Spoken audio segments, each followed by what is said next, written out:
Thank you. Would you rise to join me in the pledge, please? Ready, begin. I pledge allegiance to the flag of the United States of America and to the republic for which it stands, one nation, under God, indivisible, with liberty and justice for all. Thank you. Please be seated.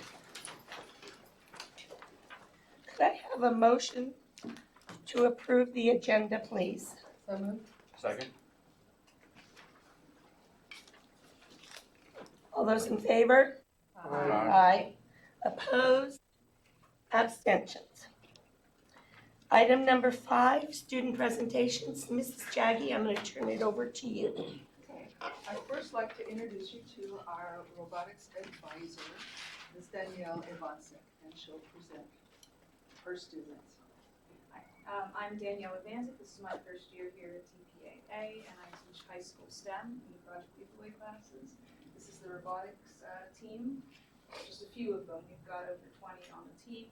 I'd like to introduce Joaquin Lopez, who is the team president, and they can come on out and show you where we go.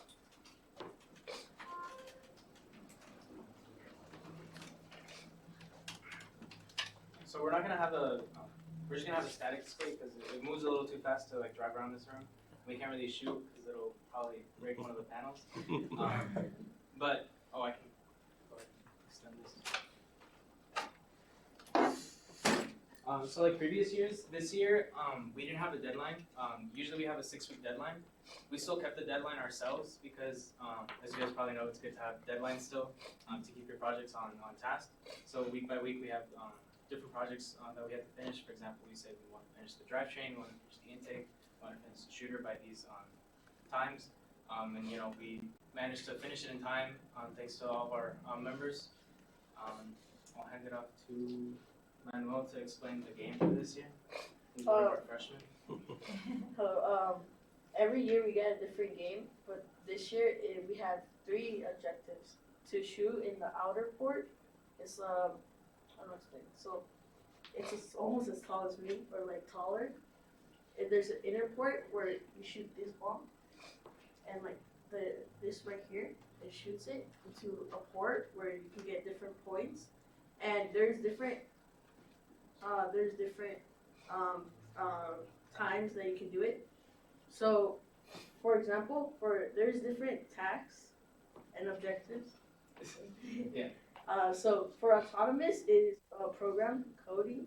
So we program our robot to do it by itself and no manual control. For teleop, it is manual control of a controller, and for endgame, it is also controlled with a controller.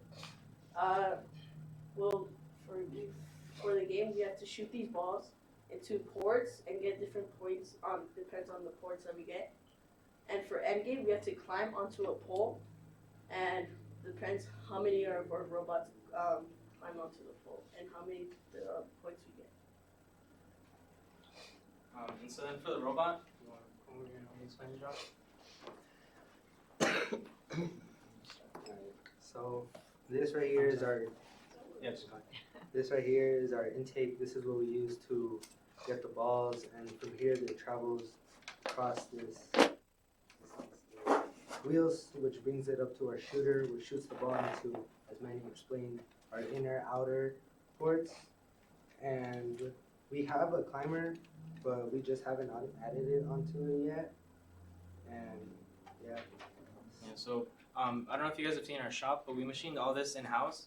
So we take all the stock material, so all these tubes that you see, all these we get just sheets of 1/4-inch aluminum, and we cut those out on the CNC. So this is all designed and fabricated by the students on the team. We have mentors that help us. So we have industry mentors that come from Lockheed, Northrop, and then they help us. Figure out the problems that we have, because sometimes we don't see things, and sometimes you need an outside perspective. Yeah, so I'm a senior. I've been on the team for 4 years. I'm the outreach director for the team this year. Sorry. And our next event will be out here in Lancaster. So if you guys are happy to come, Closest it's the closest one for you guys to show up at. It's at Eastside High School. and it's gonna be a 3-day event. So It'd be great if you guys came to watch. Any questions about the robot?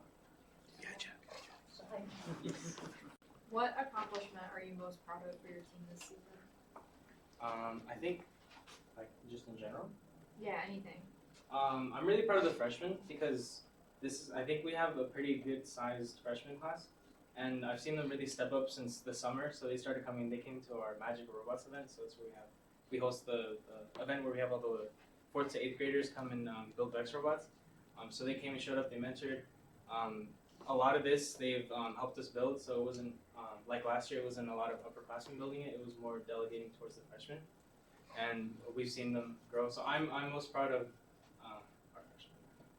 and then to add on to that, I'm also proud of the FTC kids that joined over. So I mentored one of the FTC teams here, and more than half the team came over to shadow us. So now we have a group of 8th graders, and 2 of them are actually here. So now we have the future Griffin Year kids joining on, learning how to build robots. So yeah. Very nice. Are you sure you can't shoot that ball in here? Goes too far? Yeah, It destroyed them with guarantee. Oh, no. Please don't do that. Okay. I'm sure Paul can. You can always. You gonna put me in front of Mr. COO. We roll it outside and we all stand in the window. Do I understand that you're going to have a reception in April? yes. So right now we're currently gonna rebuild the robot, but we're gonna have a reveal for you guys. Okay. And the public is invited? Yes. Thank you. Can we clap for them? We mostly.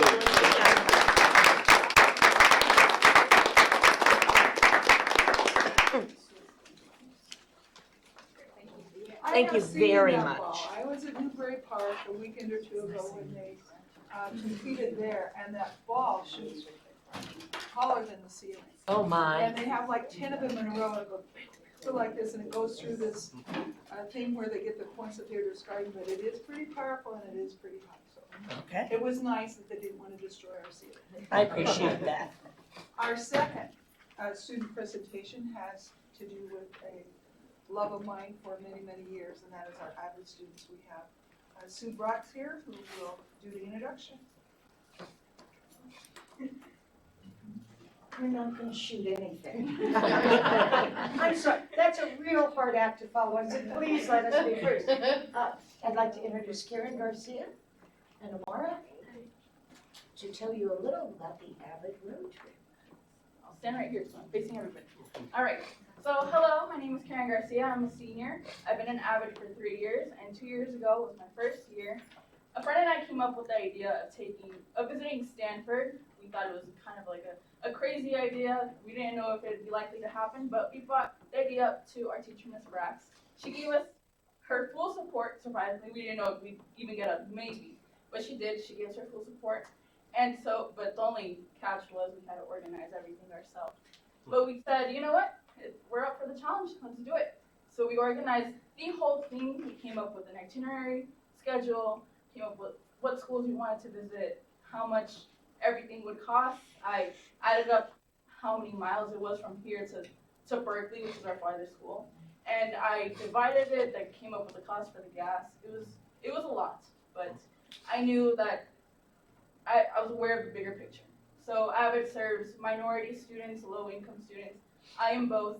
I come from a family of immigrants, and we're a low-income family. And so I knew that it's important for students from my background to have the opportunity to visit these colleges, because there's more out there than what society tells us is available to us. And that was my main goal. So we ended up visiting UC Santa Barbara, Cal Poly San Luis Obispo, Stanford, UC Santa Cruz, UC Berkeley, UC Davis, UC Merced. So 7 schools in total, and it was a transformative experience because I got to bond with people I never would have even imagined talking to, and I got to bond with Ms. Brax and the 3 other teachers that went on the trip, and it really did change my life because I didn't even think it would be a possibility to even apply to the schools, but I did. I've applied to Stanford, I got an interview with Harvard, I've applied to UCLA, Berkeley, UC Santa Barbara, UC San Diego, and I've been accepted into all 4 Cal states that I've applied to so far.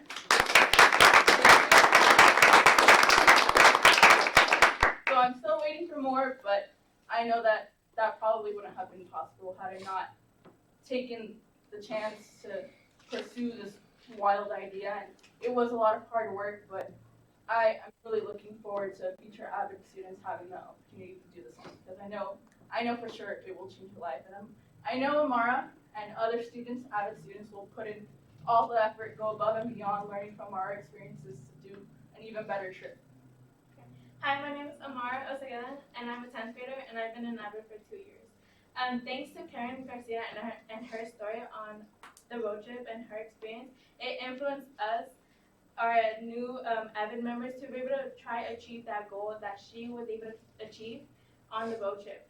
So this road trip is not just going to be about fun, it's also going to be about experience, because this experience will help us motivate ourselves to expand ourselves, to get out of our shell, to see the different types of schools that awaits for us in the future in the northern side of California. So we will be putting on all of our effort into this road trip. We are going to be looking at the gas mileage, the time management, the schools we're going to be visiting, the food, and not only this is going to be an experience, but this is going to be a way of stepping out into the world and see how in the future how we can adapt into different societies of colleges, and to see how college will affect us in the future. So I know it's a really big challenge and it's a big task, but I know that they're capable of it, because it wasn't just going on the trip itself and touring the colleges and all that. It was organizing too that allowed me to kind of become more of a leader, step out of my comfort zone, try things I've never done before, and I'm looking forward so much for them to do that, because I know that it's going to help them so much with their personal growth. Any questions for it? Yes. Any questions? Comments? Just a brief comment. First, I just want to thank you for being so brave and sharing your story. Those words are going to empower so many other students. I think we make assumptions. It's easy for someone who faces challenges to say, well, those people have, access that I don't have. And by being willing to own your story and share it, you open up doors for other people just by being willing to share it. So thank you for being brave, and thank you so much for all the work that you did. It's clearly going to lead forward to our other classes. A round of applause.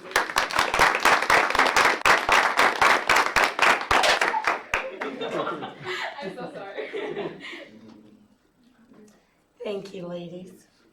Thank you, Mrs. Brax.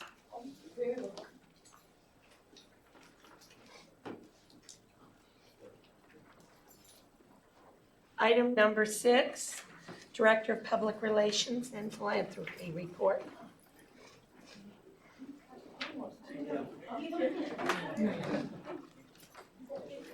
I don't think staff should go after kids. That's not fair. That's not fair. My presentation is very short and sweet. In front of you this evening is the paper copy of what I emailed all of you earlier about our annual Friends of the Academy dinner. It is coming up on April 2nd. Same time, same place as it was last year, 5:30 at Gino's. I'm hoping all of you can attend. More importantly, I hope all of you can donate. Last year we gave out about $20,000 in scholarships, and we're hoping to do just about the same this year. Although numbers are looking a little on the lower end due to just how everything is. Fund development is, I think, the hardest thing in the world, and we're feeling it this year for our fundraiser. But don't fret, I'm doing my best, and we've got some new and exciting additions this year. We have 50-50 raffle. Thank you, Dr. Porter, for that idea. We're going to copy some other organizations in the Valley, and our board will be involved that night in selling tickets as well. Surprise. As well as donation of gift baskets if you all want to do that again. Any questions about FOTA this year? How soon do you need the baskets? I would like them by March 30th, but if it's very, very difficult, I will take them that morning because it's just the way we're rolling this year. I thought FOTA, wasn't Wasn't that a Hobbit name? It might have been. I know last year, several of our board members kindly chipped in with great baskets. Yes. Let's all do it again this year too. And buy tickets. And buy tickets, yes. And all your friends should buy tickets. It's a really great evening. Dr. Porter's gonna MC, so. Yeah, but don't let that stop you. Yeah. What day is it? April 2nd. It's April 2nd. Who all is selling the 50/50 tickets? Right now, it's just me. Okay. Ellen, So it's too late for this year, but for 2021, I would like to ask if we could deconflict it with our local first robotics competition, because I know first is a huge part of this school, and so I won't be able to attend this year because of that conflict. But I would love to participate in the future. We'll try, and I can't make any promises. We've already booked the location for a while out. It can, any Thursday in April conflicts with something. So no matter what date we pick, there's gonna be a conflict. But I think next year, since our funding is going to be a little bit more difficult, I have a feeling we're probably gonna have to think outside the box and come up with a new and different idea. So it might not be the same kind of dinner fundraiser, and it might be a multiple day event throughout the year. But thank you. Is there a cutoff date for getting tickets? No. Anything else? Well, thank you so much. I have a few extra here, and then I've also emailed it, and I will email it again to Please. remind you all. Thank you. Thank you. Do we have the Yes. So difficult. We're starting a new fad. Yes. Okay. Public comments. Members of the public are welcome to address the board of directors on any item listed on the legislative agenda at the time the item is presented, or any other item of specific concern within the board's jurisdiction. The total time allotted to read for non-agenda items will not exceed 15 minutes, and speakers are requested to limit their comments to 3 minutes per speaker unless the time is waived by a majority of the board present. If a member of the public requests a response from the board, the chair of the board may ask the CEO to respond to them personally after the meeting or in writing, or may direct the CEO to provide the board with additional information on a future agenda. Complete the instructions for public comments are printed at the end of this agenda. Do we have any requests to address the board regarding a closed item? Thank you. Item number 7. With respect to every item of business to be discussed in closed session pursuant to Government Code Section 54950 and Education Code Section 35164, the Board of Directors may meet in closed session to discuss matters related to existing or potential litigation, and it may consider matters regarding the price and terms of payment for purchase, sale, exchange, or lease of real property. The board may also consider personnel matters and matters related to student suspension, disciplinary action, or any other matter regarding a specific student. Tonight, we have a conference regarding labor negotiator and personnel items. We are recessed, closed session, and we will be back.